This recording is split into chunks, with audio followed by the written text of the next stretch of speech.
Hey everyone, this week on the podcast, we have an insanely special episode. We have a 90-minute interview with one of the music video gods of the genre, Shane Drake.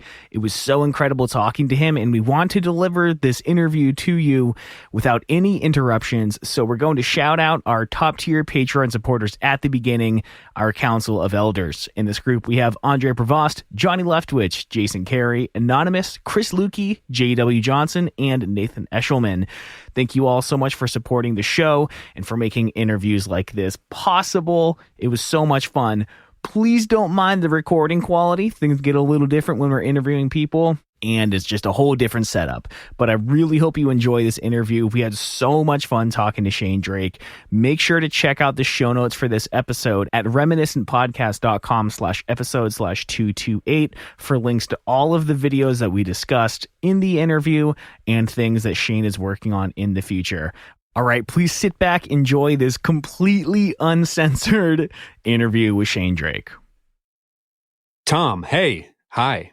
Hey. Welcome to another week. It's a big one. Just like any other week. No, it's not. No, it's not at all. So this was, if you follow us on Twitter, which a lot of you do, you saw that this became a possibility pretty recently, and then it came together lightning quick, and we have a guest, which is rare for the show, but that must mean it's a special one. Tom, I'll let you take it from there, but I'm excited for one, I just would like to say. Yeah, so through the show, we talk about music videos a lot, and in the 10 minutes of Wikipedia research we do, we kept seeing this name over and over and over. Shane fucking Drake is on the show today. The music video director for so many songs we've talked about on this show. Paramore, Panic at the Disco, Forever the Sickest Kids. Did the Ohio is for Lovers music video, So Much Love. Just lots of a comical amount of things that we've talked about on this show, like in depth. So very excited. Yeah. So thank you so much, Shane, for being here. It's truly an honor. I can't believe this is happening. Just really excited to have you. Yeah. Well, hey, thanks for having me, guys. I was, it's rare that I get really tagged in Twitter anymore these days, but I came across that clip you guys had posted from my pressure video for Paramore as like one of the greatest like clips of music video. I'm like, wow, I don't think anyone's ever said that about that clip. But I'm like, I was showed my girlfriend at the time, and she's like, so what is it about the clip that makes it so great? I'm like, well, it's a cool Jaws moment. Like back in the day, that wasn't an easy the shot dolly to get. Zoom. Yeah. And so we basically, we kind of nailed that moment. In the moment when it happens in that song, it's like before some explosive parts. So it's just kind of a cool connecting scene. But really, it's just because fans geek out on Paramore, and that is one of their seminal first, sort of foyers into music videos. Yeah. No, that's a good one. I love a good dolly zoom. I think after I posted the clip, I went back and watched the video, and I was like, damn, there's a lot of dolly zooms in this video. It works, man. It was something that I was really geeking out on early in my career. You guys remember Agony Scene? No. So the Agony Scene was a solid state band, super screamy metal stuff. Very, very cool shit. Guys were all gocked out, but I did like 5 videos out at Cornerstone Festival. Oh, Cornerstone. Early 2000s. Sure. And so I shot Beloved, I shot Spoken, I shot Agony Scene, Sidewalk Slam, and maybe one other band while I was out there. But the Agony Scene, we basically just got this warehouse, and these guys just dressed up all goth looking. So I just did Jaws shots after Jaws shots, just fucking dolly zoom, dolly zoom, dolly zoom. Because they were just so just intense to begin with, that just sort of heightened the moment. But then I just kind of ended up trying to do those moments in any video I could where I could actually nail it. So yeah, Pressure is one of those ones that actually nailed it for a band that actually went pretty far. So hell yeah. So I wanted to start, if it's all right, just to kind of set the stage a little bit. Like, we know who you are in the show pretty intimately at this point, at least through your work. We don't know you personally, obviously. Sure. People who listen have heard your name. We described the show to you before we hit record a little bit, emo, pop punk, 2000s. Yep. We know who you are. Do you know who you are? In the fans of emo? Yeah, I would like to hear you expand on you're Shane Drake in the lens of the emo music video sphere. Sure. Yeah. So my career, I started out in a very different field in the world. I basically I went to college to be a doctor. So I was pre-med. Yes. So I was pre-med in college, graduated magna cum laude with a Bachelor of Science, came out and was like, fuck, I do not want to be in school for 8 more years and do all the shit required to be a doctor. So I was a biochemist for a while. So I was a biochemist for a year. And again, the people that don't know this are like, what? What are you talking about? You must have gone to film school. I've never been to film school. Not one day. Oh, man. Awesome. So I went to school to be a doctor.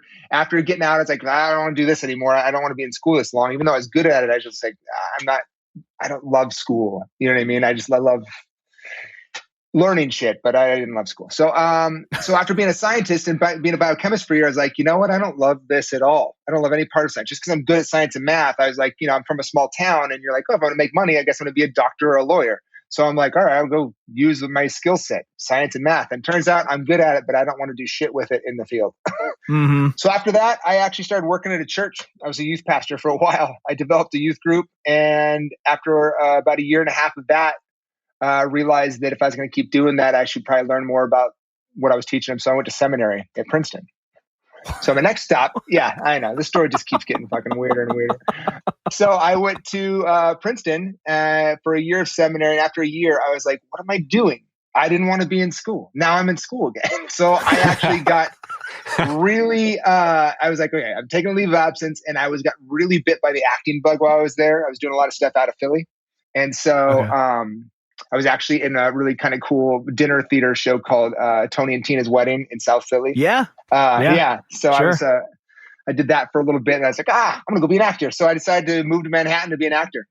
So I did that. And while I was there, the first repertory theater I was part of met at a church, and they needed a youth pastor, and I needed a day job while I was pursuing acting. So I was a youth pastor again there to more inner city kids from the boogie down, from the Bronx and Brooklyn. And that was super fucking rewarding. Like, I still have friends with some of those kids today, like just deep heart friendships. You know what I mean? And then from there, I realized this isn't sustainable. I want to make money in life. I want to do, you know what I mean? Like, I'm getting fulfilled in my soul and my heart, but like, shit, I need to make some Skrilla. So I decided that I wanted to, again, while I was acting, it's when I realized, like, this acting game's not going to be for me. Like, it's, God bless every actor that's ever made it or not made it, because it is a hard fucking career. And it is one filled of rejection and depression and hardship and poverty. But I just realized that wasn't the road that I wanted to willingly take. And as I was doing that, I saw what the directors were doing behind the camera. And that was the dawn of the digital age. You know what I mean? It was the late 90s. Things were changing with how we were filming. You know what I mean? And so as I was watching more directors that were directing me be kind of a one-man show and like do everything themselves, from scoring to shooting to editing to, the actual on-set process, I'm like, that's something I can wrap my head around, and that'll use my skill set. And that's something I know that if I'm good at, people will see it. There's no way you're going to be good at that and have that go to waste. And which is not something I can say. As an actor can be incredible, but just never have the right opportunity. And so for me, it became clear I wanted to be a director. And from that moment, I knew what I wanted to do in life. And it wasn't until I got back to LA and started pursuing it, where I was just shooting little shorts on like a little JVC handy cam. Like anytime I could, I was tutoring kids. And so like one of them had a camera. So I'm like, dude, let's go film some shit. So we started filming little shorts, and I loved it. I kind of had a knack for where the lines were and where things were supposed to go. And it all made sense to me. And I was a cinephile anyway. So like, I'm like, my life's just living in scenes in my head. You know what I mean? And so like, I'm getting to put them out there, and I'm loving this. And so I'm hitting up anyone I know that knows anything about filmmaking. And then I ended up connecting with this guy, Darren Doan. Now, Darren Doan was pretty seminal in the punk rock music video scene of the 90s. He did a lot of those early Tooth and Nail videos and those solid state videos. He did a lot of stuff for like Vagrant and just all the cool, like early Pennywise shit. Like, he was kind of the name in punk rock. And I wasn't necessarily a punk rock kid. I was kind of a pop kid, to be honest with you. But I fucking loved Rick Astley. But what's not to my love? era.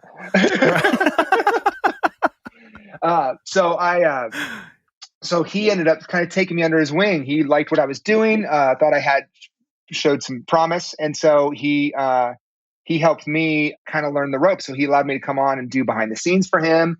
And I eventually decided, okay, well, I want to do more than just behind the scenes. Like, I want to edit, So I bought a Final Cut system on an Apple, which I'd never used before. I learned on Final Cut 2, read the manual front to back, learned to edit. And I started being his exclusive editor, and we became a kind of a 2-man show. I would sort of be all the crew for him and edit, and then he'd get a DP occasionally, but I eventually started doing that for him too, and I loved it. And so he started throwing me a bone here and there. Like, he had great relationships with Victory and these different record labels, and so he'd throw me a bone, and give me opportunities to direct stuff. And my so there's two first. My very first video that he got me that I got to do, where I was able to say I was the director, but it was still kind of him tag teaming with me because I was so green, was a band called Slick Shoes. You guys know Slick Shoes? Okay. Yeah, it's another tooth and nail band, but they're very early in that sort of punk rock scene. And then from there, I got to do, we went out to Alabama, and we shot 3 just bands that were going to be huge. And one of them I got to direct myself, and that was Me Without You. Oh, okay. So Me Without You, Bullet to Binary, was my very first video where it was my idea, my execution. Wow. I did the work. And again, this was Darren giving me the opportunity, but me doing all the execution. And it was awesome. I don't know if you know anything about Me Without You, but they are such an incredible band. I mean, there's no one like them. You know what I mean? Especially their early stuff. They're so spastic, and just like, he's singing, like, he's screaming fucking French. You know what I mean? In the middle of a song, and then rocking the fuck out. Anyway, the guys, we were shooting in Birmingham, and it was like 100 out, maybe 102. And the guys at the time, their gimmick was they wore all wool. So they had all these wool trench coats and these scarves and these hats, because they looked like this UK band. You know what I mean? In winter, it was fucking summer. And so literally Ricky, the drummer, ended up going to a hospital for heat exhaustion after that music video. And this is your first shoot you had on your own? This was my first shoot that was mine. Yeah. Okay. Were there fewer hospital trips in the shoots to come? Yes and no. Okay. Yeah, it depends. There were some issues with crew along the way. Some issues. Yeah. We got through it though. Everyone lived. Yeah. No casualties, thank God. That's pretty good. But the other 2 bands we shot that same time was Underoath and Norma Jean. Oh shit! Which ones? So Norma Jean was what the heck was that song? It would have been their very first single. Gosh, if you said it, I'd remember it. Anyway, we like shot this like projector going through and like melting and shit of like their family, like old family like videos. And then Underoath was Sun Sleeps Tonight. This might have been before I was listening to them. Yeah. Yeah. So Underoath. So this was the very first Underoath music video. Now, obviously, Underoath blew up, right? I mean, yeah. I went to go see Underoath in Birmingham for this while we were doing the shoot, and they had like 12 kids at their show, and 4 of them were like hardcore karate fighting, which I thought was awesome. If you remember, that used to be a thing at shows, and they'd have the bandanas and they'd just, do the whole thing. It was awesome. I miss it. It was a good era. Like enough violence where you'd need to conceal some identity to like, just in case assault was really what was happening. There could be pending charges. So from there to 7 years later, being on stage with them backstage at the Warped Tour where they're headlining, and there's just thousands and thousands of kids. Yeah. And that's what the beauty of the era I got to gum up in. It's I got to see these bands when they were nobody. Right. But you knew the ones that were going to take off. You just did. The first time I worked with Paramore, I knew, oh my gosh, this girl is going to be the biggest thing in music at some point. She is going to be the biggest. Yeah. And that, sure enough, that happened. Whether she'll have another cycle of that, who knows? But she had one cycle of it where she was the biggest, for sure. Yeah. Do you know what I mean? Yeah, it's really interesting because when you look at your Wikipedia page or the IMDb for your director credits, most things say the very first thing you did was I Write Sins Not Tragedies. And I knew like no one has, what is it, VMA Music Video of the Year as their like very first credit. So like, no. I'm glad you told the whole backstory because I was interested. I didn't know about the Underoath, the Norma Jean stuff. But we definitely do. I don't know, Pat, like if you want to take this like chronologically or like what, but we just named a few of the videos that we really want to like get deep into. Sure. Yeah. I know. And those are the ones you should get in deep into, but you should know my career started in 2000. My first video, that Slick Shoes video, was probably the end of 2001, beginning of 2002. And that Me Without You video was 2002, I believe. So from 2002 to 2005, there was probably 30 videos I directed. and Wow. had not directed Panic yet. Right. Okay. So are you, as a pop kid, just like quick temp check on what emo is at this point? It's 02. Dashboard maybe is on people's radar, maybe not. You're a pop kid, but now you're at least familiar with some, you said Tooth and Nail, things I am like that. I get into the place where like right now Saves the Day is huge, right? But I'm not into it because I'm only into what I'm hearing. Because again, that's not a genre I come from, right? I'm coming from a very mainstream world. You know what I mean? Yeah. I came from like Nirvana and, Pearl Jam and all that shit. You know what I mean? I graduated high school in 92. You're a hardcore Xer. You're like, So grunge is like the thing that I sort of have familiar with. Like I love Foo Fighters. You know what I mean? Like that's the kind of thing. And I'm speaking as Shane in 02, kind of coming into this world like, okay, what is this? What is hardcore? You know what I mean? Like when I think hardcore, I'm thinking porn. You know what I mean? Like I'm not thinking hardcore music. I'm not thinking people screaming. You know what I mean? That's not what I'm coming to. You know what I mean? I just came out of Princeton going to seminary. Like it's not where my head's at. the bandanas seem that much more jarring when you put it in that context. You're like, yeah. okay, this is a little bit of a different world here.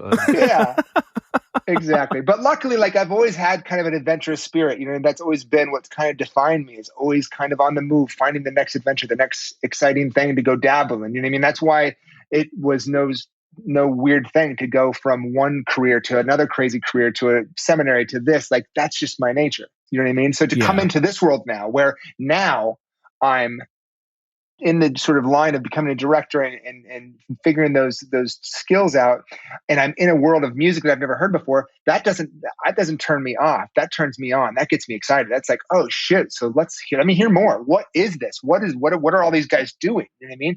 Like, when I tell you about the Underøath thing, I'm like, these kids are fighting in the show. They're hardcore fighting in the show. That's a thing. And it's a thing. It was a total thing. And I'm like, shit, I love it then. Great. Let's film it. I want to see more.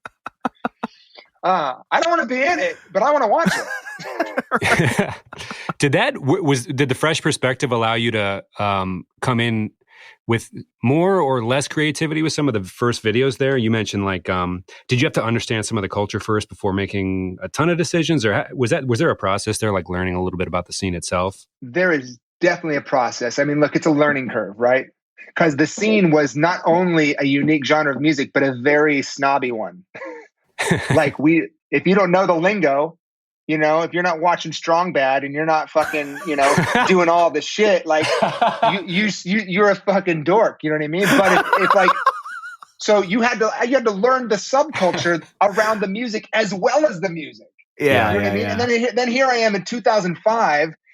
Shooting the Fall Out Boy video for Saturday, riding around with Pete Wentz in his Honda Accord before he blew up, trying to act like I knew what the fuck I was talking about because I've got 3-4 years of doing this where he's got his whole lifetime he's been doing it. You know what I mean? Yeah.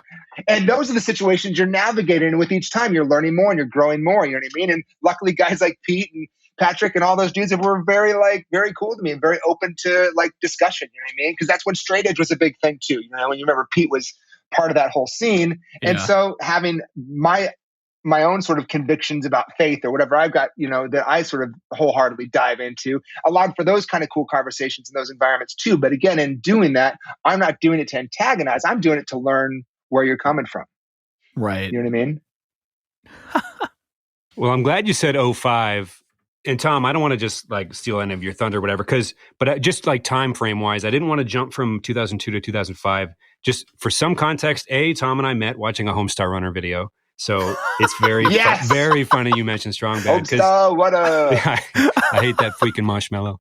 But no, so I didn't just want to just skip 3 years and go to 05, but there's kind of a running joke on the show where 05 was basically fueled by Ramen's business model, as far as we can tell, is just that year taking place. Absolutely. So, and that was also our freshman year of high school. So that's like in the context of the pod, like as far as we're concerned, the world began in 2005. Yeah. At least in the context of the show. Yeah. So I didn't want to just fast forward to there immediately, but I know some of the Paramore and Panic stuff comes into play at that point, right, Tom? But everything really does. I mean, that's when Hawthorne Heights finally kind of breaks in. They're there before then, but they don't really get the mainstream media until right before then. You know what I mean? Yeah. 2004, maybe? Something like that. Yeah, around there. But again, even that's like kind of like obscure. You know what I mean? Like, even though like that was the first video I had played on TRL. Wow. Okay. You know what I mean? Yeah, and that's Ohio's for Lovers. Yeah. Awesome. And I shot that on the Panasonic DVX 100. Shot that shit on just a 24p mini DV camera. Wow. Okay. Yeah. Because again, that was very much like my film school was from 2001 to 2005, right?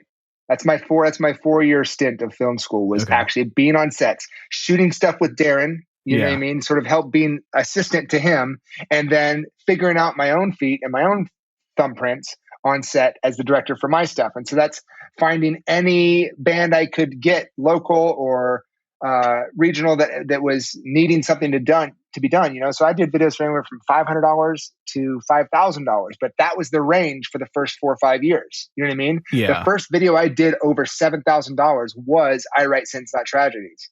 Okay. And it started at 12. And then because we kept developing the idea backstage at the Wiltern with the guys, the idea grew and got bigger, and it turned into something that was going to require more like 30 grand. And I'd never seen that kind of money for a budget ever. And again, didn't anticipate that being the case so soon. But once they were on board and they were such a force in the music industry already, like once that became to be the case, that budget got approved. And that was the most money I'd ever had by more than double.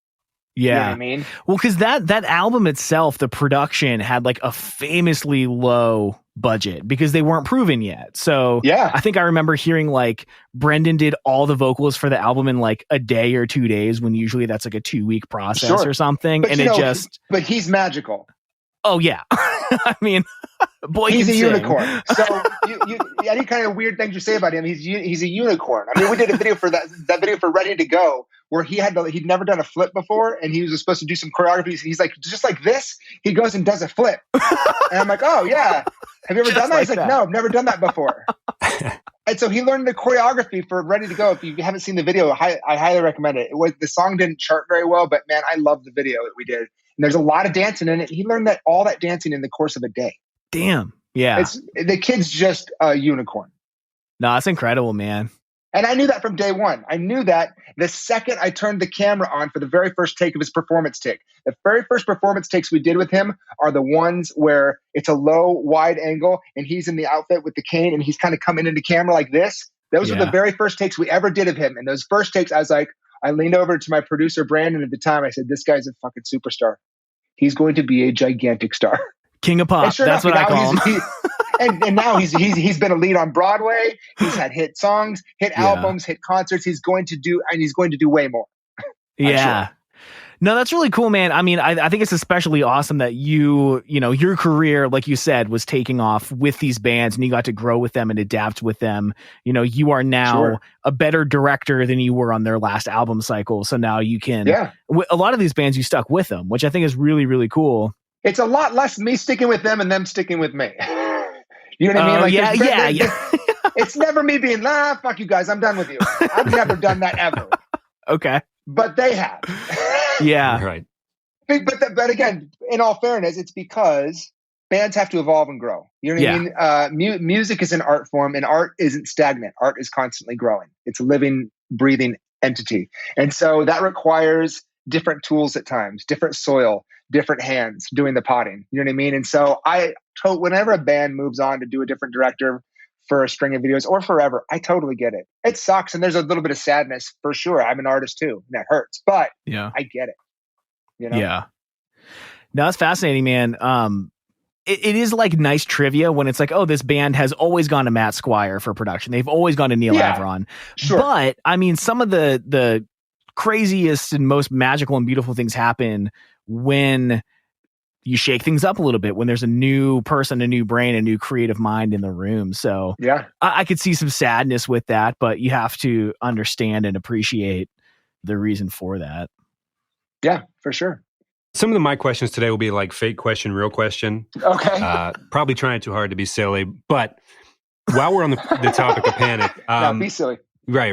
Okay. So the I Write Sins video, my question is, did the people that wandered into the church that day, was that unplanned? Were they well? Did you know that they were going to be there?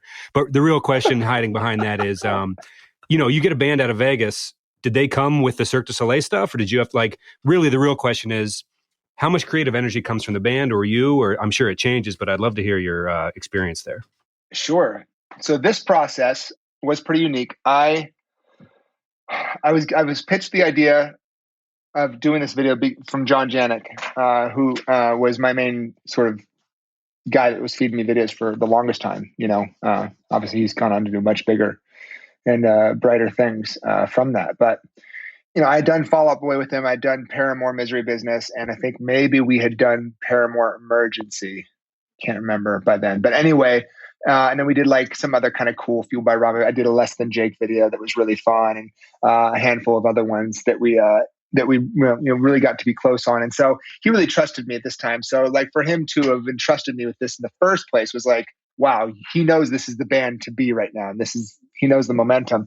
So he had me sort of write on this sort of, like I said, I think the budget started at $12,000 and we were supposed to come up with something cool. And I had some ideas and whatever. I remember my producer, Brandon, he was 10 years younger than me. So my producer was also a big part of getting me acclimated to the scene. Like he was in since like late 90s, like in high school when he was like going through it, like he got in quick and he was in a band and he played guitar and he was a translator for me for a lot of those early years. And I got to credit him, Brandon Bonfiglio. Now he's one of the biggest producers of music videos in LA, in the world, really. But he had told me like, this is the band. You got these guys. I got to be honest. I loved the music, but I didn't see how it was ever going to be commercially viable. I think a lot of people thought that. Well, they say testosterone so much. It's like, how many times can you say testosterone? Yeah, I mean, look, exactly. Who knew that would be a buzzword? I didn't think and of all the songs, I'm like, I Write Sins is definitely not going anywhere. You can't say that shit on a single and have it go popular. K-Rock's not going to spin this. Yeah. And he's like, no, dude. Not only is this the band, that is actually the song that's going to blow up. He knew beforehand. Like, I got to give him credit. The dude, he fucking knew. And so I listened to him because he never steered me wrong. Like he knew this scene. And so I was like, okay, then I'm taking this on. I'm taking this on wholeheartedly and full bore. And so we went to the Honda Civic tour at the Wiltern where Fall Out Boy was playing and Panic was opening. And so we got a chance to hang with Panic backstage. We hadn't come up with the idea yet, but they knew that I was the guy that was going to direct it. So basically it was me, Ryan, Brendan, and then their other original bassist. And we were all talking and ideas were kind of flowing. And at the time, like I had sort of seen some promo pictures and realized from meeting them, like they're an eccentric bunch. They want to test the limits. And so I started to come up with just this outlandish idea of a crazy wedding. Like if we're going to talk about like the wedding, let's make a circus wedding. Let's make this crazy spectacle of an event. And so I started talking out of my ass things that I didn't know at all how I was going to pull off. So, right. I'm like, and then there's a guy with stilts, you know what I mean? And then someone's breathing fire. And then all of a sudden, like we're the preacher's like freaking out. Now someone's running through the places and there's mimes everywhere. And as I'm pitching this, I'm getting excited. I'm getting them excited because they think I'm like, it's kind of stream of consciousness, but also I'm kind of like putting it together how I think it can happen. But in my mind, I'm like, I don't know how I'm going to afford it. And then they're tracking with me and they're like, and we find them there. I had this moment where I wanted to like have a magician like in there where he throws down a thing and a poof of smoke comes out and Brendan comes out. Then I realized, okay, we all kind of felt that was a little corny. So we just had this idea where he busts in the door and everyone kind of busts in and kind of crashes a wedding, which you never really see someone crash a wedding on that level where the whole bride side crashes a wedding. So, right.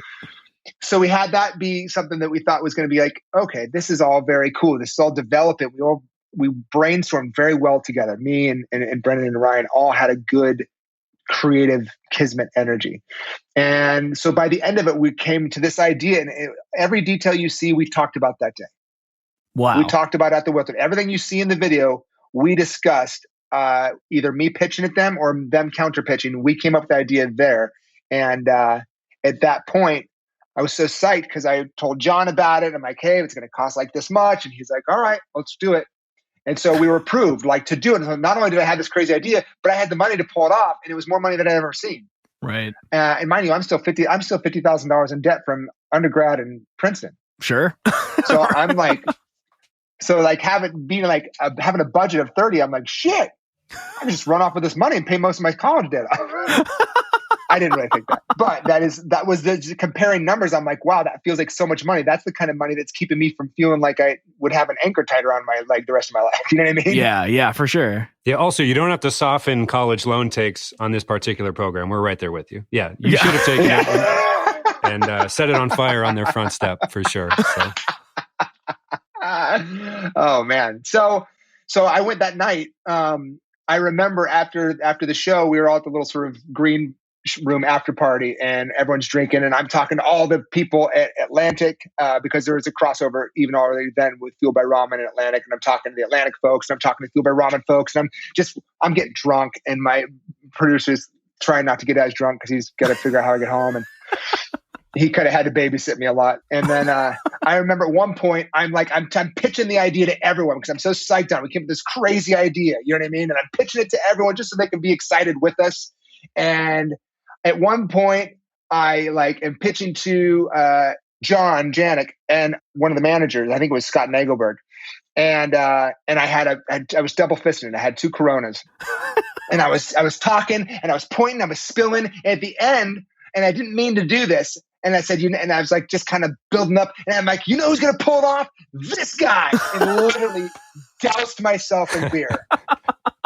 And that is a true story. And that happened. And talked about that for a long time to come. But that being said, and I'm not for sure it was Scott, whoever it was that was talking to us would vouch and say that was an embarrassingly funny moment. But but you weren't wrong.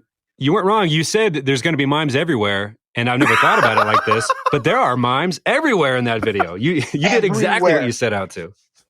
So now I've laid the groundwork. I've just set myself up like, cool, I'm going to go build the Guggenheim. Are you? How? I don't know. Shit. I got to figure that out. I got 2 weeks to figure out how to spend $30,000 and give these guys the world. So from approval to filming, you only had 2 weeks? My guess it was 2 weeks. You never usually have more. So usually it's less. Okay. Yeah.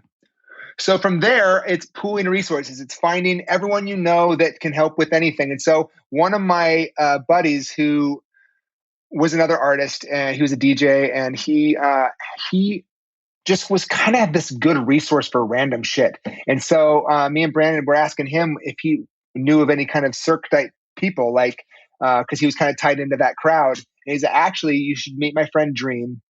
And God, the other girl's name, I can't remember. But anyway, we contacted them, pitched them our idea, told them about Panic, who they already knew about, and how that, if they would come and help us and be a part of this, we can't really pay them much. I don't even know if we paid them at all, to be honest. I think they might have come and did it just for the food and the exposure. Wow. Yeah. But I said, if you do come do this, we will hype you after the video comes out as being a major participant in this.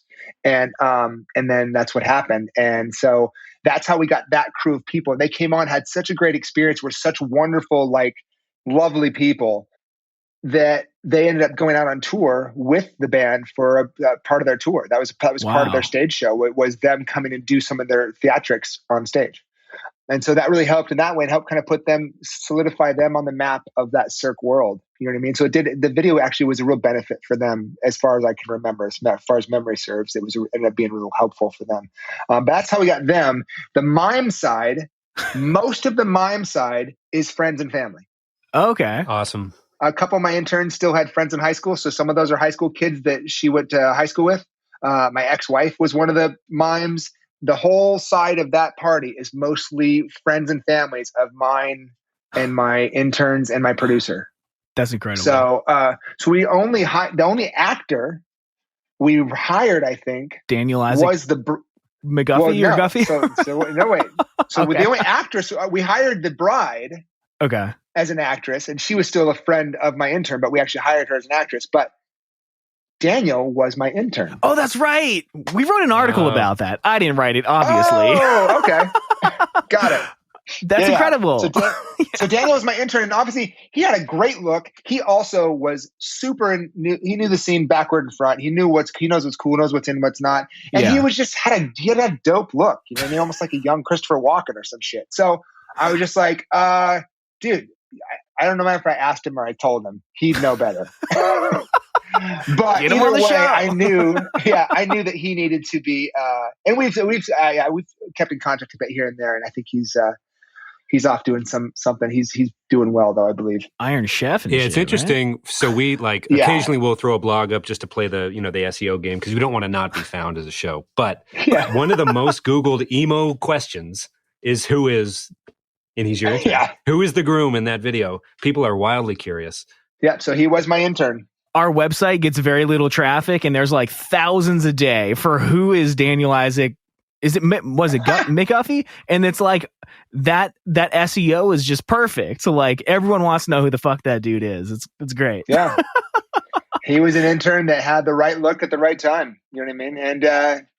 And he was great. He actually he made that role what it is. You know what I mean? Like he is definitively that character forever. You know what I mean? Now as in that video that I think he was the perfect guy.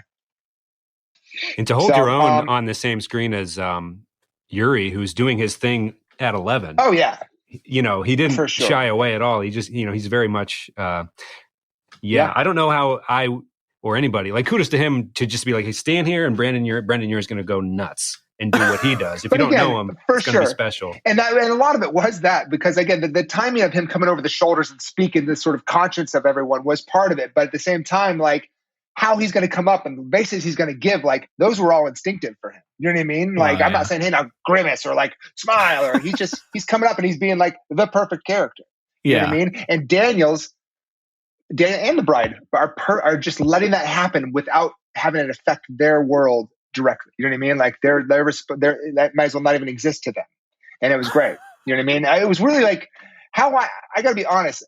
I really believe we achieved some greatness with that video. And it was not something that I look on with like, oh, look how fucking great I was. Cause I was still learning. You know what I mean? I'd come through my film school years, so to speak, the years where I did a lot of low budget videos and sort of found my footing, but I still hadn't worked with anyone on a big scale that had that kind of energy, that kind of talent, and was going to go on to be that big of a footing on the world stage. So for me, like I was still very green, even though I was kind of coming into my own finally. And how everything came out. So when I watch that video, I'm always amazed. I'm like, how did I know to make that happen? Because I don't remember knowing that at the time. I just remember giving that direction or giving this thing. And I think, a lot of that is just some of it's instincts. Some of it's fucking God. I don't know. A lot of it is just, I'm just grateful that it happened at all. Yeah, totally. That's awesome. No, it's like we hear a lot about either labels or artists just thought like they never would have thought that this song would have blown up, or people that just knew instinctively this song is going to be such a huge hit. It's really encouraging sometimes to hear that, like, obviously someone knew that this song was going to be a hit, but like things just came together. I don't really know how it just happened. It makes it more like seem more accessible to like, obviously you put in your 10,000 hours, I'm sure, but it seems more accessible. Like great success can just kind of fall into place if you're working hard enough to get there. Like you don't need to have all the answers in order to achieve something great. You just have to be moving in some direction and have faith in it. I mean, everyone on that set, from the Cirque players to the high school kids that were there getting drunk as mimes because it was freezing ass cold, and it was freezing ass cold. I read that. to me and my crew, and everyone was, I'll say this from the outset, very, very committed to making this great. And that's the thing, like, regardless of whether the song was going to take off or the band was going to take off, the idea and the song together made sense from the beginning. So when people knew what they're signing on to, it's like, if you're making a good movie, you're not going to commit just because you hope it wins an Oscar. You're going to commit because you believe in the content. You're like, no, this is just cool. People need to see this. Whether it's 500 or 5 million, like people need to see this. And so everyone kind of had that shared energy. You know what I mean? We just kind of, like I said, it was a little bit like lightning in a bottle. We really just kind of like had the perfect amalgam of resources and energy and enthusiasm to like pull it off, you know? So I'm really grateful for that. And no part of us thought we were going to be nominated for an award. I never even considered awards. That was not on my radar. There's no line of question that could have led me towards thinking about awards in any regards for anything in my videos. That just wasn't on my radar.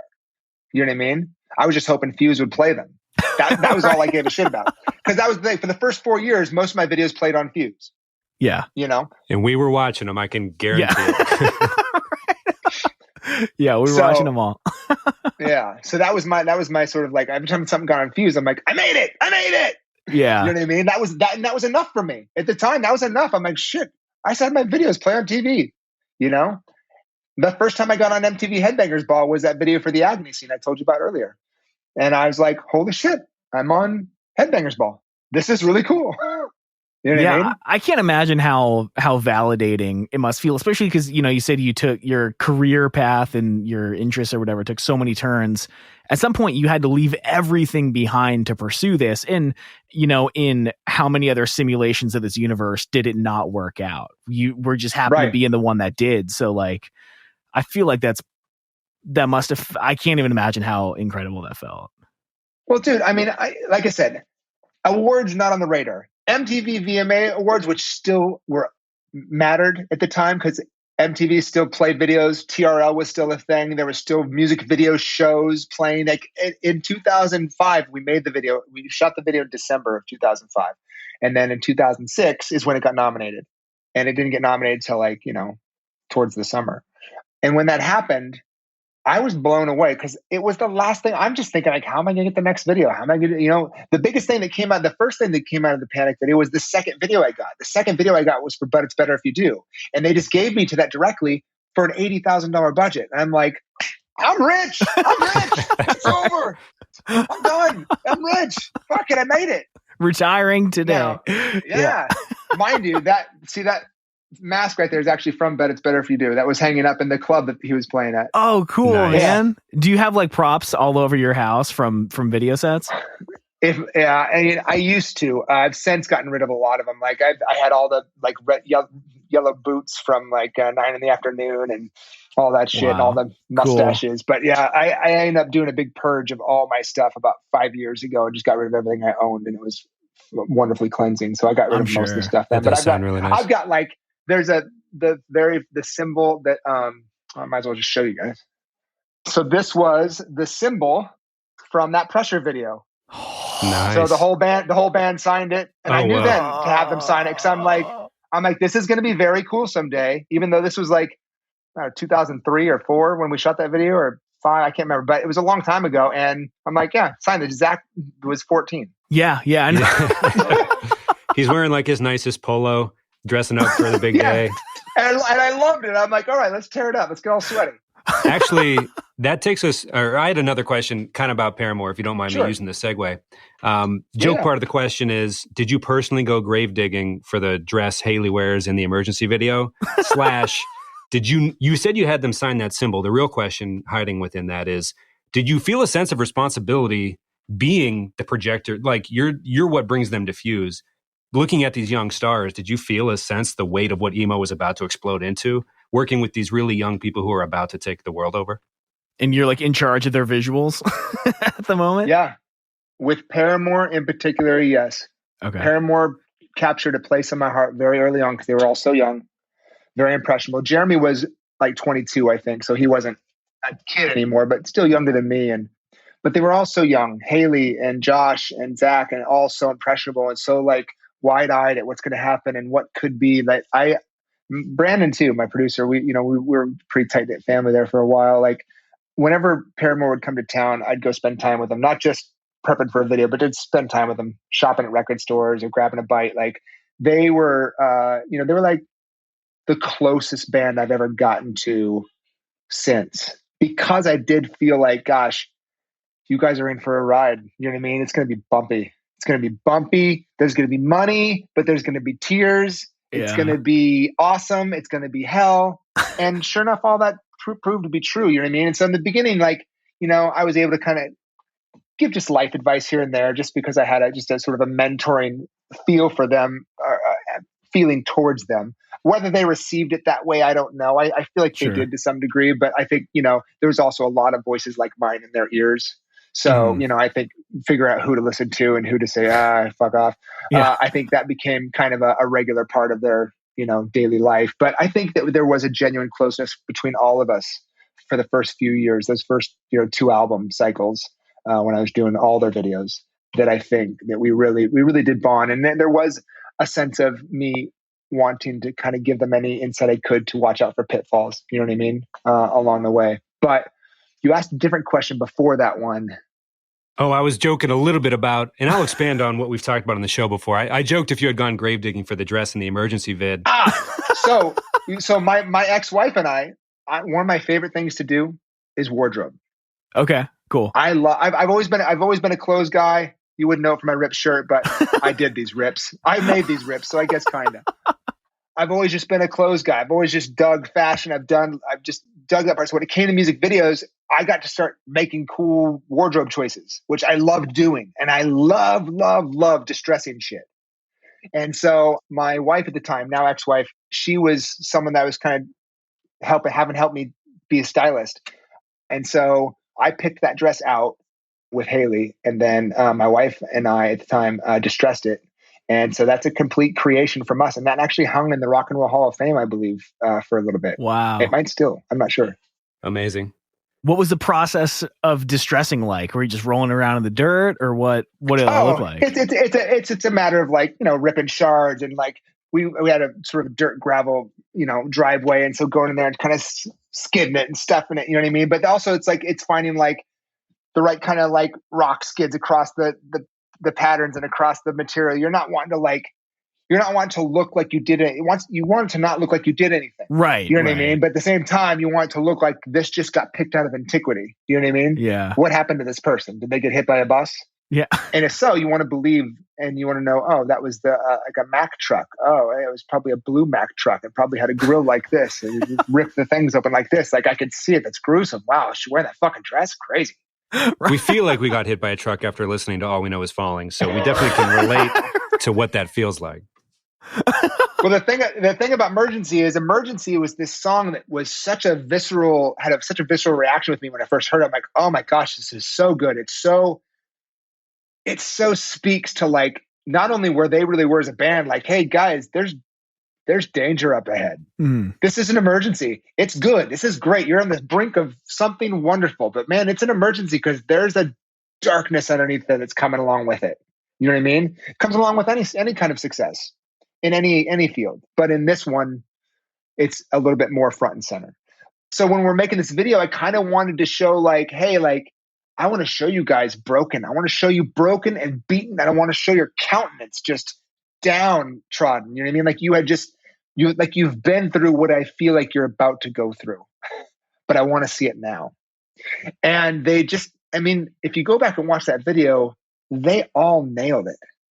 I mean, they all nailed it. Not one of them looks like they're acting or like I'm giving them direction that is uncomfortable for them. Yeah, totally. Do you know what I mean? They were so comfortable. We had such a comfortable sort of shorthand with one another that was so easy to direct them because we really just kind of were on the same level and vibe, and it was just awesome. And then obviously getting to be in that and kind of be that role of the sort of like overseeing like director as myself was also pretty cool. And again, I got to do that less and less because the more money they give you for a budget and the bigger the artist gets, the less they want the director in the fucking video. Interesting. So, I guess that makes sense though. They feel like they have it all figured out. So why do they? You're just there because of the label, right? Yeah, but by the time like they're spending $300,000-$400,000 for a music video, like, and you're like writing roles for yourself to go in and goof around with the artist, it's like, you know what? This isn't really about you. You need to make our artists look good, and it ends up being a bad look eventually. And I had an incident with one of the videos I did where a commissioner kind of called me out on that, and ever since then I've kind of shied away from putting myself in stuff.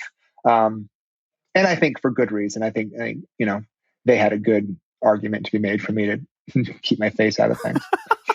I was just about to ask that. Have you ever snuck into the background of a video? But I guess Emergency, I'm obviously a character. Obviously, I'm the director in that one. And then there's a lot of shit. You know what's funny? Wait. Yeah, that's me. Wait. Okay. People listening can't see, but Tom and I our minds fell off of our bodies for a quick second. Yeah, that's me. Of course it's you. It had not clicked until just now, and I'm very sorry. Yeah, all good. So that was my biggest sort of thing that I put myself in. Nice. And before then, I'd use my hand a lot. If you guys can see, I have great hands. Oh yeah, those are nice hands.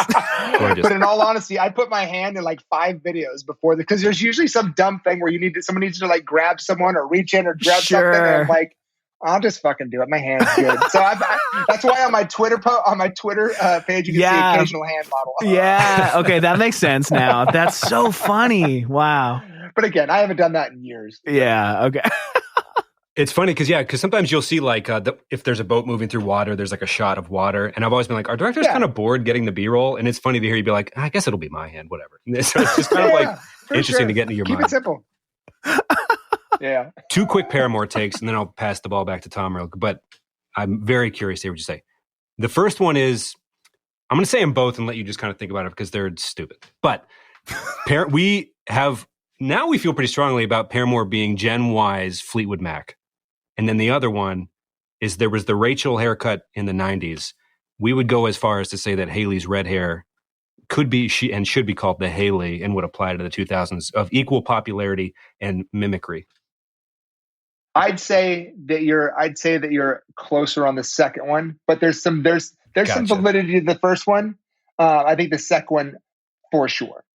But the question is, did Hayley start that? I don't know. But everyone certainly. But interesting. The hairstyle was so universal for girls. It's hard to know where it started because it started before Paramore, but the red version of it, for sure, Hayley. Totally. Everyone had it. For sure. Everyone in my youth group had it, man. All those girls had it. Some of the boys had it. I mean, like... Yeah, no, for sure. Sick. Yeah. No, absolutely. I had a question about... So you also did Decode, which is the song that they wrote for... Twilight. Yeah, names escape me. So I saw it on Twitter like just a couple days ago that someone made a pilgrimage to that spot in the woods. And apparently that spot in the woods is like the backdrop for like every metalcore band. A lot of people have filmed there. I want to know what the story is with that spot in the woods. Is it just easy to get permits there? Did you know that this was a spot that would come up over and over again? No, I this is new information to me. Oh, wow. Okay. I was in Europe on a vacation for 2 weeks. And while I was over there, I booked this gig. And so when it was the first time I hadn't worked with them in a few videos. They had done a few other videos with some other people at that point. And so Decode was kind of like me getting to come back with them. And it was for a movie that, I mean, I don't know if you guys remember the hype, but Twilight was the biggest thing in the planet. I mean, that was the biggest movie in the universe that I can think of. Like, what movies come out that's other than like Marvel movies and that kind of shit? Like, as a standalone thing that started a franchise, like Twilight was just like, people were like losing it like it was the Beatles. You know what I mean? Right. So when I found out I got to do a soundtrack music video, I was so psyched that I got to see some of the first footage of Twilight before anyone did, because I got to see which clips I was going to get to put in. Oh, cool. But I also was like, cool, I want to make a video that doesn't just look like a performance that cuts away to the movie. I hate that. I'm like, I always turn that shit off. That's not interesting. That's not engaging. Like, okay, I'd rather just watch a trailer or watch a music video, but I don't want to, you know what I mean? I don't want to watch both when I feel like it feels like it's a dial-in moment. Just, you know what I mean? Yeah. And so for me, I'm like, and I don't know if this had been done before. I feel like from my own sort of narcissistic mind that I invented this sort of mannerism, but I was like, I want to make a way that the footage and the movie footage feel like they go together. Yeah. I want to make a video that feels like they're part of the story I'm telling through the movie clips. Sure. And so I wanted editorially and the clips that I use and the way that I filmed them in the forest to feel like it was integrated into the movie. So you're watching a piece of art unto itself that actually is worth watching because of itself, not because of the movie or because of the music video, because the content actually is legit enough to enjoy on its own. And I feel like I achieved that. But that's why the constant sweeping motions, you know what I mean? And the shots of them walking through the forest and having these sort of peering moments. I wanted it to cut with the actual vampires and the things that were happening in the clips. So it felt like, oh, they're not just making a throwaway video because there's songs in the credits. Right. They're actually making a music video where their intention is to incorporate clips in a narrative fashion that they make sense. And so I was really excited that they were down for that cause. And I think we nailed that. But to get to the location, so when I was in Europe is when we booked the time, and I actually had to fly directly home from Europe and go to Nashville, and my wife at the time went home. And so I had to have my producer, Brandon, scout and find those locations. So actually he found those woods. I didn't find them. Interesting. Okay. My producer did the scouting before he found me a few options, as always. That's what you do. But like in this case, he had to go to Nashville before I was there because I was in Europe, scout out a couple great locations. And he really pushed this as the one that fit all my needs. You know what I mean? And so when I went and got there and saw the space, I just knew it was right. But again, I got to give Brandon credit. He's the one that found that space. Very cool. Is it like insanity that people make pilgrimages to your I love it. music video spots? I love it. So I feel awesome. like if you're saying it's because there's other music videos that have happened there too, that makes sense though. If it's a common ground for like a space that people love, But they specifically mentioned Decode. They did. Well, so. I love that because I think you'd agree. I mean, and I'm kind of a pretty self-aware director. I know when I make something good, and I know when I make something bad. But Decode, I feel, was very good. And so for me, I feel like Decode's one of those music videos that leaves you with a vibe.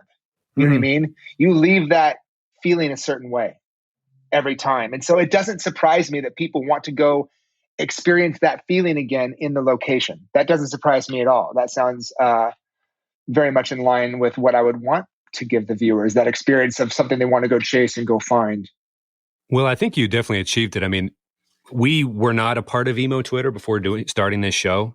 I gotta say, I have seen the clips from Decode 1,000% more from after starting this show, but it has this weird life of its own. I don't know if it's fueled a little by how big Twilight was and people are kind of growing up now, but I think to your point, not only does the song really rock, not to use language I can't pull off, but it's a whole ass mood. I think the whole thing, like when you tried to achieve it standing on its own, its longevity on Twitter alone, it just never dies. It's always around. People wake up on a Tuesday, shuffle lands on the song, and they're taken there, it seems like. Yeah, I love it. Yeah. Yeah. Well, good. That makes me happy for sure. That definitely makes me happy. I think that's one of the things I had to wrestle with early on with being an artist after I was going to do something heady. I was going to be a doctor or lawyer or whatever. And I was going to be a pastor or something. I was going to, I went through all these heady careers, and then I came into the creative world and finally felt like I was home.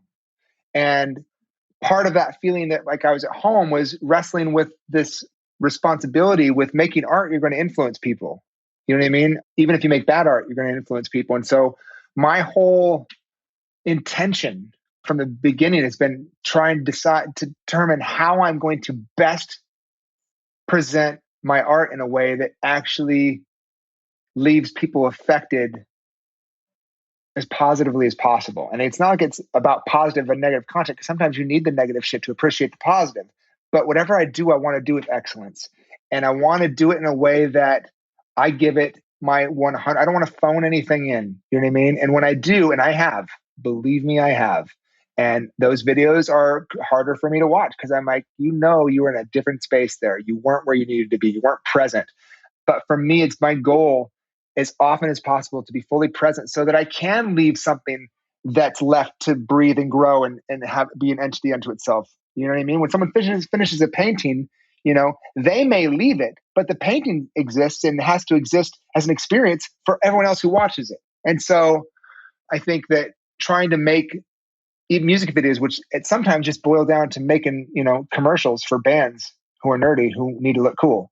Honestly, you could break down music videos pretty simply that way. Yeah. But but that hopefully the people making them don't live in that moment, because then you're just going to make bad commercials. Hopefully people like myself and other of my colleagues that have joined this career field have decided that it's going to be their job to raise the bar above just a commercial for a bunch of nerdy musicians that need to look cool, and actually infuse some life and some excitement and relevance into the music videos that they make, such that they can help elevate the band, the viewer, and the experience. And so that's always been my goal.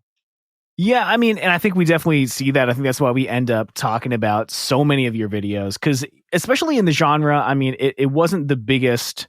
People weren't putting the most money behind pop punk, you know? Yeah. And even if they were, it wasn't top 40 money, right? Yeah, no. So there's a pretty wide range of quality in videos. Obviously, some bands just don't have the budget. One thing that we talk about a lot is Band in a Box, which is just someone built a plywood box and it's 3.5 minutes of them doing all the coolest moves they can, and that's the whole video. There's no story. It's like I love the way you said it. It's just an ad to try to make these, nerdy people or whatever look a little cooler.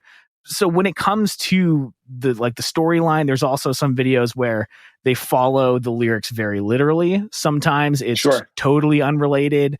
One of the videos that you did that really stuck out to me was So Much Love by the Rocket Summer. Oh, so it's not telling the story of the lyrics, but there is a fucking mood to the sound of that song.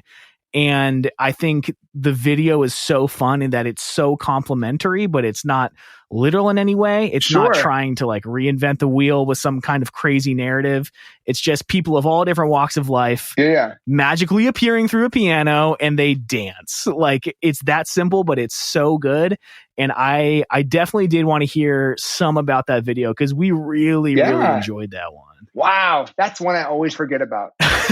What a lovely experience that was. He's just a true professional. You know what I mean? Musically, artistically, and just as a person, just a good guy. Darren had done a couple of videos for him prior, and so that's how I knew him. Okay. And then he came to me to do this when he had a little bit bigger budget and we had some money to kind of play with. And some videos, you get that one idea where you're like, oh shit, that's a cool gimmick. That'll work. Let's make that work. I want to see that. I'd watch that for 3 minutes. And that was this one. That's where I'm like, I want people to crawl out of a piano that he's playing. That was the idea that came. And it's like, cool. Let's showcase. Now it's like, once we have the gimmick, what do you do with that? Is it a marching band that comes out and marches? Is it like a bunch of people from different places? Is it couples? Or is it just a mishmash of everything? And then when you're picking the mishmash, all right, who matters now? What about the couple they're from the turn of the century and they decide not to come out, right?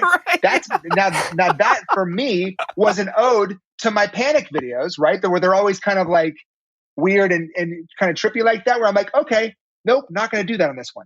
Yeah, interesting. You know what I mean? Lost it. They don't belong in this video. They came up, they saw nope, this isn't the video we should be in. And that was that. And so there's little moments like that I get to do in there. You know what I mean? Yeah. But then to have everyone kind of come out and play, because at one point, I just got hung up on doing masks. I did this video for Gia Farrell for Happy Feet, the movie, where a bunch of people were wearing masks. I did this video for Trick Daddy and Chameleonaire, where a bunch of people were wearing masks. And at one point, my rep, Tommy Labuda, had to say, hey, Shane, careful that you don't become the mask guy. You know what I mean?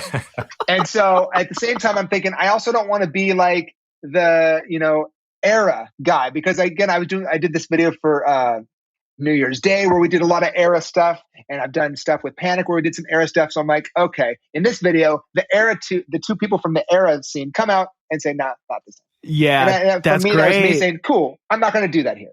That's so awesome. Yeah, because we were so curious about that. Yeah, we joked on our episode for that music video that they saw the rockabilly couple and we're like, no, we're not about this life. And it was the rockabillys that were. Yeah. No, for me, it was a little more personal. Okay, cool. I'm going to listen to that note, but I'm still going to have a little bit. You know what I mean? That's so awesome. Damn, dude. Not going to find that on Wikipedia. Yeah. No. And I'll tell you what, man, hollowing out a fucking piano was insanely difficult. It took hours to gut that thing. I mean, it was, oh my gosh, people were sweating, getting injured. It was a process we had to gut it out just enough that people could crawl through without messing up the ability to play it. Right. You know what I mean? Right. The audio is not coming from it, obviously, but you still need to be able to see it look like it's working. You know what I mean? Right. So anyway, it ended up being a real clusterfuck, but it ended up working out. That was a fun one. Yeah. That was a party recording that episode. Oh yeah. Yeah, I mean, I think you already touched on it a little bit, but like every time I see a video, it's like I'm always curious, like, is anything improvised? Was anything like last minute, like, oh shit, go over there, do this? Or is it like very well storyboarded? All the time. Yeah? Okay. Look, all the time. Like I'll say this, like there's some videos, like Panic's one of them, where like every detail you see came out of here. Every detail was planned in the shot list and was even from the blowing of the dust and saying yes and all that stuff. That was all that stuff was all planned. That's my voice, by the way. Nice. Yeah. So when there's a couple little Easter eggs, whatever the yes and I love you too. That's me and my wife. Oh wow. Very nice. And then in Hawthorne Heights, Ohio is for Lovers, the shadows are me and my wife. Wow, dude, that's cool as shit. Like just to see. Again, we're divorced now, but she's actually got it. Her name is Jamie Drake. She's got an incredible music career that she's working on. Awesome. But that was just little Easter eggs of that. We used to, I used to be like, hey, why don't we be in this little moment here? Well, it's interesting to hear you say that you needed that at first. It's like, hey, everyone I know, be in this. Oh, I mean, like, I'm pretty sure that Hawthorne Heights video was $8,000. And that's, I'm assuming, very low, right? It's very low. Okay. Yes, and I'm pretty sure the budget for that was $8,000, which means you're pulling from every resource you have. You know, my intern, who became my producer now, is one of the top producers, Brandon. You know, he was pulling friends of his to be in our shit all the time. You know what I mean? Like he had friends that worked at Best. I remember we did that Gym Class Heroes thing for the Queen and I needed someone that could animate and draw storyboard pictures that were I don't know if you remember the video, but the first pictures of as the pages turn. And he had a friend that he worked with at Best Buy that did that shit. So we had him do it. You know what I mean? Yeah. So we utilized our friends and family a lot. That's really cool. I mean, I don't want to get too far away because I think there's still more to talk about in this genre. But again, just kind of looking at your IMDb, you were pretty much in this scene in the genre for a while, and then it starts to turn a little more like country. I mean, even doing Tim McGraw and Taylor fucking Swift, who we are super huge fans of. Yeah. I mean, how intentional was like all of that? Was it just the only perception I have of music video budgets is I used to work at a coffee shop, and this lady, her name was Penny, and she used to be a hairstylist for music videos. Like that used to just be her career. And she would always talk about how there's just no fucking money in it anymore. And I'm sure, looking back at like Thriller and whatever, it might never be like that again. Maybe with the exception of Taylor Swift. There's still $1 million going around. Sure. There's still videos where people pay $1 million. So, I mean, my thought is, it seems like the trajectory of the videos that you've done, they went into a different genre. I didn't know if that was just where the industry was going, where the money was. It was circumstantial for me. So in about 2008, 7 or 8, I took a meeting with a company about doing some branded commercial spots. And I immediately got the job. And so for the next 4 years, I worked with American Idol and did all the Ford commercials. Wow. So from 2008, 9, 10, and 11, I believe, were the 4 years. I did all the Ford. I did half of. We 2 directors split the jobs. I did half of the Ford commercials for the top 12. I don't know if you remember those commercials. I do. The artists. Yeah. So I did those for 4 years. So I got to work with Ford. I got to work with American Idol. It was a big, for me, I thought it was a big stepping stone into the commercial world. What it really was a stepping stone into branded content. But at the time, while I was doing those 4 years of those jobs, I kind of let music videos fall by the wayside because I was more hoping that this was going to parlay into a commercial world. I didn't play my cards right to make that work in that way. And so this coincides with another story, which again, we don't have to dive into too much, but I'm clean and sober 5 years. Congrats. But I started down, thank you. I started down a pretty like chaotic road about that time. And so as that was happening, I was paying more attention to the party than the work. Sure. And so music videos were kind of falling by the wayside for me while I was waiting for my commercial career to magically take off. It did not take off. And at least not at that time. Since then, I've done some really cool commercial spots and had some great opportunities. But that period of time was not it for me. I need to clean my act up a little bit. And I only include that because that's part of my story. I'm not trying to like blame that on anything. Like, I made my choices and I stand behind the results of what those choices brought. You know what I mean? And I've always done that, but I think it's important for people to hear the real story. The real story is there was a problem with trying to live that Hollywood life for a minute, but having been in that moment during that time, I ended up not getting brought back after the 4th year. For reasons that make sense. And so when that American Idol job fell through, I was kind of devastated because that was my main financial sort of foundation. That was just a lot of my stuff. So when that fell through, I was like, cool, I guess it's time to get back into music videos. Now, during this sort of time, right before the chaos started, I grew up in a small town. I grew up in a town called Red Bluff and went to a high school in a town called Reading. But Red Bluff had like 10,000 people when I went there. And so our biggest thing was our 2-day rodeo. Like, I got small town roots. All my blood is small town. Yeah. Okay. My brain and my heart have a lot of city mouse in them, but I was born a country mouse. And so I always had country roots and I always loved country music. It's not like my favorite genre. I mean, hair metal is probably my favorite all-time genre. Okay. But that or Frank Sinatra. It's always a toss-up, and I know they're vastly different, but that's the nature of my soul. So I always had a heart for country music. So when I got to about 2007 or 8 and sort of had some real success, I'd already won the VMA and I'd already been and every year since had been nominated for a VMA. Cool. Yeah. I kind of had enough cachet to go, oh, I bet I could go get in the country market. I knew it was a unique market. It wasn't the same market at all, but I knew if I reached out, I bet someone will bite and give me a shot. And so I reached out to Chandra LaPlume, who ended up being my EP for years. And she flew me out to Nashville, took me to the CMT Awards and introduced me to the right people in town and agreed to rep me at Taillight. And then right after that, it took another year to book me a job though. Like, the country world is such a tight knit group. Like, it's not the same budgets. Like, they have they have a good enough budgets to do good stuff, anywhere from 30,000 to 300,000. Like, you know what I mean? And I've worked all of them, but they don't tend to have like a million or two. That still is relegated to pop or hip hop and the top pop or hip hop. Sure. And it's rare, but it happens. But with country, like, it took a while to get me started there. So I actually got my feet planted while I was doing these commercials. And when I got sort of uninvited from coming back for a 5th season, I had let the mainstream slip too much. You know what I mean? I hadn't been active enough in maintaining those relationships and maintaining those contacts. And you know what I mean? Like, I think for me, I just thought, I just assumed it'd always be there. You took it for granted. Mm-hmm. But because Chandra was working so hard on my behalf in the country world, regardless of my behavior, I was still very, very hot in everyone's mind at the time in that world. So those people were actually very eager to get me working. Because I think the very first country video I did was for Darius Rucker and then this girl named Laura Bell Bundy. And so those were my first 2. And then from there, I started just booking a lot of country work because Chandra was just on the hustle, because she wasn't just my rep, she was also my production company.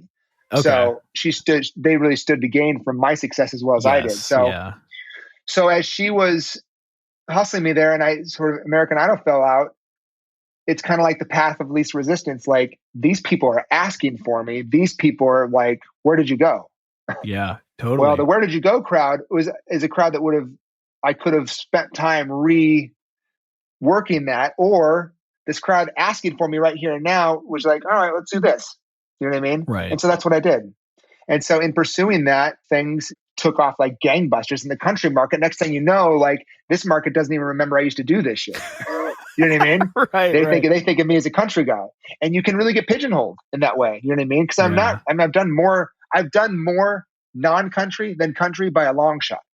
Right. But okay. because the most recent stuff I've done is country, and because within country I've won like 4 of the awards already. I won a CMA award for Video of the Year, an ACM award twice for Video of the Year, and 2 CMTs. So along the way, I've won a lot of stuff. Everyone's like, "Oh, he's a country guy," and that's okay. Right. Yeah. I defy genre because honestly, I've done it all at this point. You know what I mean? Like, and again, I think a lot of directors end up dabbling in all of it at some point. Most of my friends have done most of the genres at this point, but they have something that they're particularly good at. And I think for me, what I'm particularly good at is rock. And what I'm particularly good at is emo fucking rock. And that is not a genre of high demand right now. And so right. We're bringing it back, man. And so when it comes to, the genres, it's like, I've done hip hop stuff, but that's never been something I excelled at. It's something I was just felt like it was fun experience and got the opportunity to do. Obviously the Timbaland video I did, for The Way I Are was his biggest video to date. And that actually was hugely successful and got me a VMA nom, and that was all good. But you need about 10 of those to really put you on the map in hip hop. And, okay, wow. I've got that and some flow writing videos that did okay. But that being said, I'm always going to be doing music videos. You know what I mean? Like, I don't know to what capacity or how many each year or what genres I'll be doing. You know what I mean? But I'll always be doing music videos. Like, even as my desires now are to really do more long form. I made a movie a few years ago called Rising Star. It's on Amazon Prime. I highly recommend you go check it out. It's a featured doc, but it's very engaging. I think you'll like it. And I did a docu-series right before the pandemic where we traveled the world, did a 5-part docu-series on 5 different bands where we traveled the world and went on tour with them. And I love that. And I'm actually looking forward to doing more long form, but also doing some more scripted long form. That's my goal and drive right now. But I'll always do music videos. If they call and it's something I'm interested in, I'm going to do it because it's one of the last bastions of freedom for a director. You know what I mean? And it happens to be the world that gave me a career, gave me the life I have now. And I will always be grateful to music videos. And so I'm less concerned what genre they're in now. I'm more concerned with just enjoying the process, and enjoying the artist. It's great to be at that point where you're living to enjoy life, man. That's really beautiful. And you had to, there was a pretty winding path and you just had to trust the process. And it's awesome that it's worked out and, still able to explore different creative avenues. I think that's pretty typical of any creator. Like, doesn't really matter what, you just want to create, and that's, absolutely. That's what's so incredible about it. Yeah. And you found insane success. I don't want that to be like, get kicked aside through the course of the pod.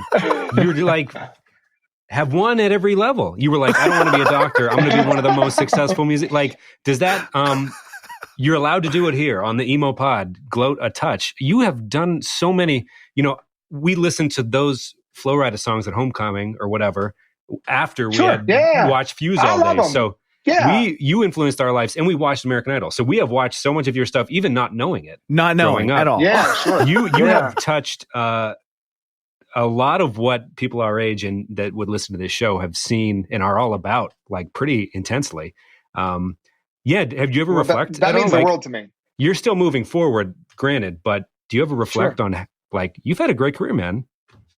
I reflect on it often, and honestly, like, it always blows my mind. Like, I had a mentor once say, I would get really giddy when a video would come through, and I just always come like, oh my God, what are we going to do? I ask a million questions, all the things that annoy a person who's like doing their thing, whatever. Like, I would go like, asking, oh my gosh, what's the budget? What are we doing? Like, what do I need to do? What are we doing? Okay, what time? What's the schedule? Should I block out this time? And I was just so excited. And then when I first started booking my own, I would get that same level of excitement. And I had a mentor once, only bad advice I can remember him really giving. And he was like, you know what? Stop being so excitable. Like, this is your life now. Like, accept it.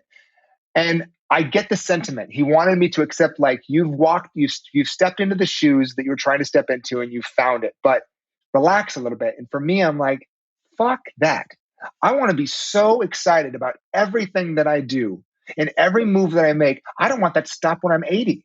I want that always to be what I do. I want to book whatever movie, whatever music video, whatever commercial, and be like, holy shit, this is awesome. Can you believe this is happening? I love that feeling.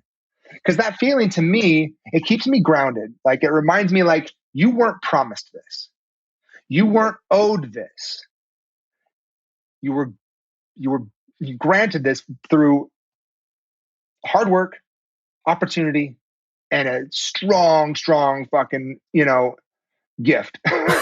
Yeah. That you did not necessarily earn or deserve. But you were gifted this thing. So treat it, cherish it, treat it like with that kind of honor. Do you know what I mean? Because not everyone's going to get that gift. And, some people are going to get other gifts that maybe I also will covet or whatever. But when it comes to this, like, I've got to see this as a gift that I've been given and that I have a responsibility to. And that makes me fucking excited. That makes me giddy. Even when I book videos now, I still get excited. Do you know what I mean? Yeah. That's incredible to not be jaded. But I mean, because this is an industry that people get super jaded. I mean, from what I hear, I'm not in the industry, but like... Look, you're talking to Shane in 2021. You know what I mean? Like, you're not talking to Shane in 2007 or 8. There was a time where my head was pretty big. Okay? Yeah. There was a time where I definitely thought that I was the shit and you should kiss the ring and that's how it goes. And if you don't bring me the right thing on set, I'm going to scream at you. Like, there's some ugly sides to Shane. I'm giving you the pretty parts. Do you know what I mean? Sure, like, I've definitely had a process in this journey that's taken me, and again, it took me to some depths, like I said earlier, of sort of the party scene and the alcohol and the drugs. And I did all of that. And I did it all to excess, all to the point where it couldn't be done anymore without killing me or someone else. So, like, I've been through the dark parts of this too. You know what I mean? But for me, coming out the other side and realizing how grateful I am to have this opportunity, when you guys even just were talking what you're talking on Twitter, like, I was filled with fucking joy the whole week. Like, I'm just like, oh my gosh, someone's still talking about me. That feels so good. Like, and again, like, not that I want to ever depend on that, but I always want to appreciate it. Sure. Yeah. Well, the energy definitely lives in a music video that I don't want to waste I don't know how much time you have, but I did have one music video I wanted to touch on that you just mentioned. All this energy and excitement and hype is a word that we threw around a lot talking about it. Whenever I'm having trouble getting through a Friday at work, for example, I'll head over to youtube.com and look this up. How did you manage to encapsulate the amount of hype that exists in the Forever the Sickest Kids Whoa-Oh music video? Because that shit makes me want to run through a fucking wall, man. There's so much scene hair. There's so much jumping. There's so much knee sliding. There's a little hair metal energy there. There's airplanes. There's fast cars. There's girls. There's rolling There's a Sandlot tires. reference. You squeezed everything I care about in this world into 3 minutes, and it makes me. It's better than coffee. It's better than anything. It's just I just want to hear you talk about that music video because I love it so much. We wrote a blog about it. We were obsessed for like half a year. Yeah. Nostalgia, badassery, and boobs. That's the formula. That's that video. Nostalgia, badassery, and boobs. That's that video in 3 terms. And they pull it off a little bit too, because it takes a little cachet on the you mentioned Yuri and Haley, but those dudes are full of energy to begin with. I mean, like, I haven't spoken with them in a long time since, but like those guys, like, they came spastic, ready to fucking bounce off the walls. You know what I mean? It was like they were already like bouncing. I just had to take the lid off and let them go bounce on the set and put it back in. Like, so full of energy. So can we like, it's one of the first bands, like, when I asked them to do something crazy, they asked if they could do something crazier than that. Yeah. Can you give me, I want to do more energy. Can you do this? Yes, do that. They were so game for everything. Like, I pitched this idea to them on the phone. I think I was dropping my dog off at a grooming appointment or some shit. And I got the call and I was like, oh, I guess this is happening now. All right, let me pitch you guys. I want to go vintage 70s race car, madcap, kind of like old Porky's vibe of like this dude getting into some shenanigans to meet a girl. You know what I mean? And things go awry. But at the end, boom, he gets the girl.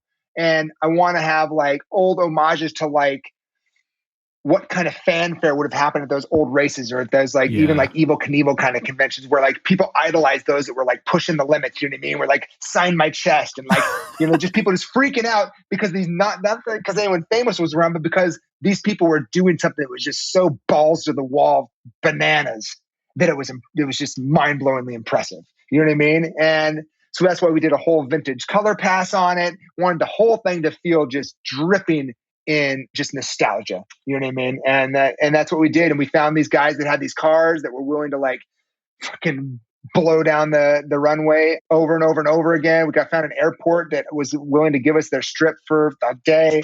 And Wow, yeah, man, that was just a wonderful confluence of elements that, again, a lot brought by those dudes and the energy they had.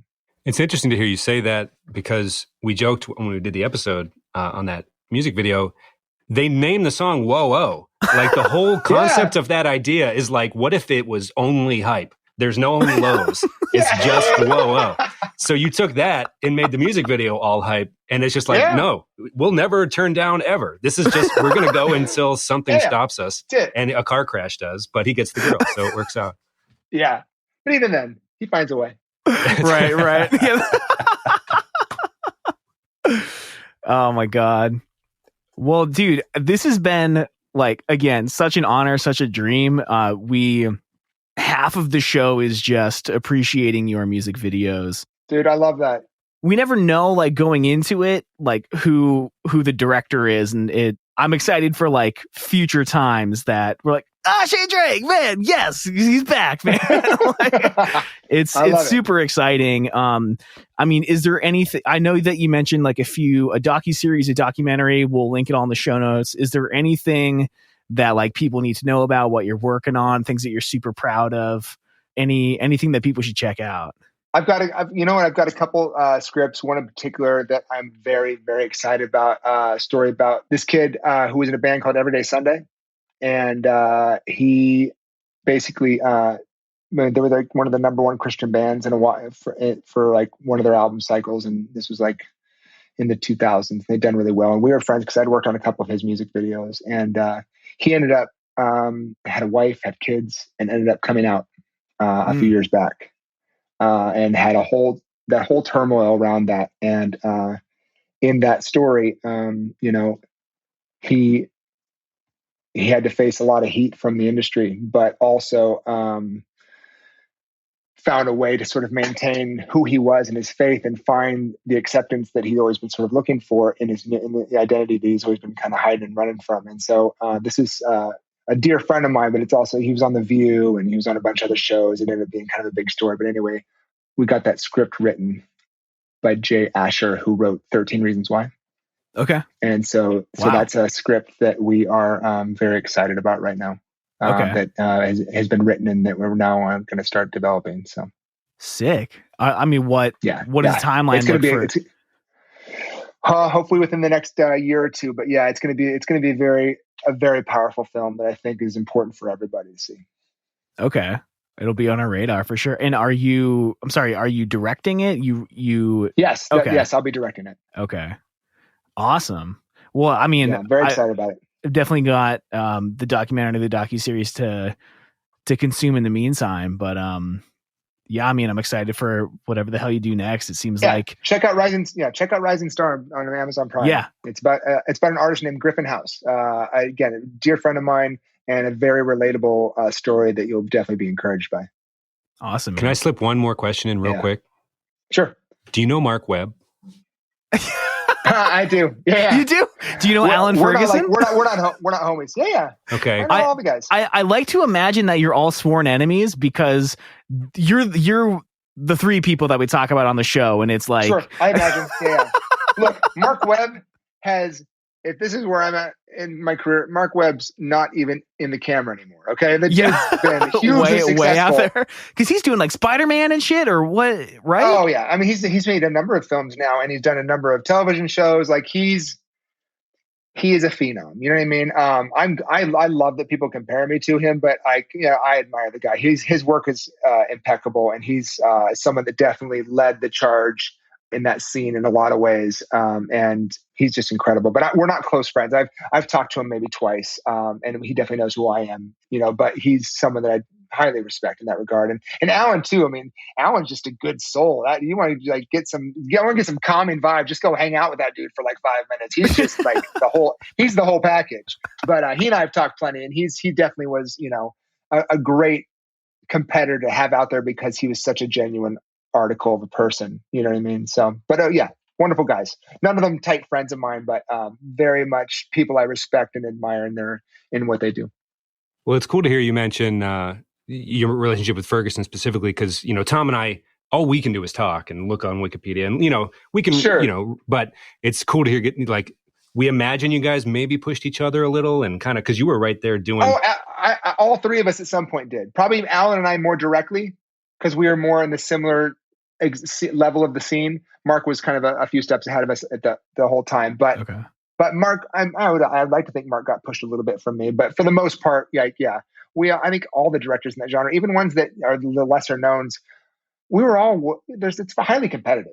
You know what I mean? Like, don't let me fool you. It's highly competitive. It's very much like, fuck that guy. How did he get that video? Why I should be doing that video? Of course I would do a better job at that video. But that's just, you have to have some of that. Otherwise you won't have the confidence to pull the shit off you need to pull off. So part of that just goes hand in hand with this career. You know what I mean? None of it's really personal. You don't really know the people enough to think they're a really shitty person because they booked something you didn't, because it doesn't even really make sense. Right. Yeah. We're a pretty mid-sized podcast, but we'll see something moderate success and we'll be like, what the hell is this? You know, like, and we have no and business. That's so natural. Yeah. Yeah. I think it's a human thing. Right on. We did nothing to deserve that, but we won it. Like, what the hell? Yeah. Well, thanks for your time, Shane. It means a lot. Yeah. Thanks for being here. I don't know when this will go out specifically, but yeah, I know our listeners have heard your name enough. So yeah, it means a lot. Like Tom already said, I'm just repeating it, but thanks, man. You got it. All right, guys. Thank you. Yeah, thanks so much, man. I hope you all enjoyed this interview. It was such an honor to have Shane with us to discuss some of our favorite music videos of all time, many of which we have already done episodes on the podcast. Please check out the show notes, reminiscentpodcast.com/episode/228 to see all the music videos we've discussed and to see how you can follow Drake's future work moving forward. Hit us up on Twitter @_reminiscentfm and let us know which of Shane's videos is your favorite. We'll talk to you all next week. We love you all. Bye, everyone.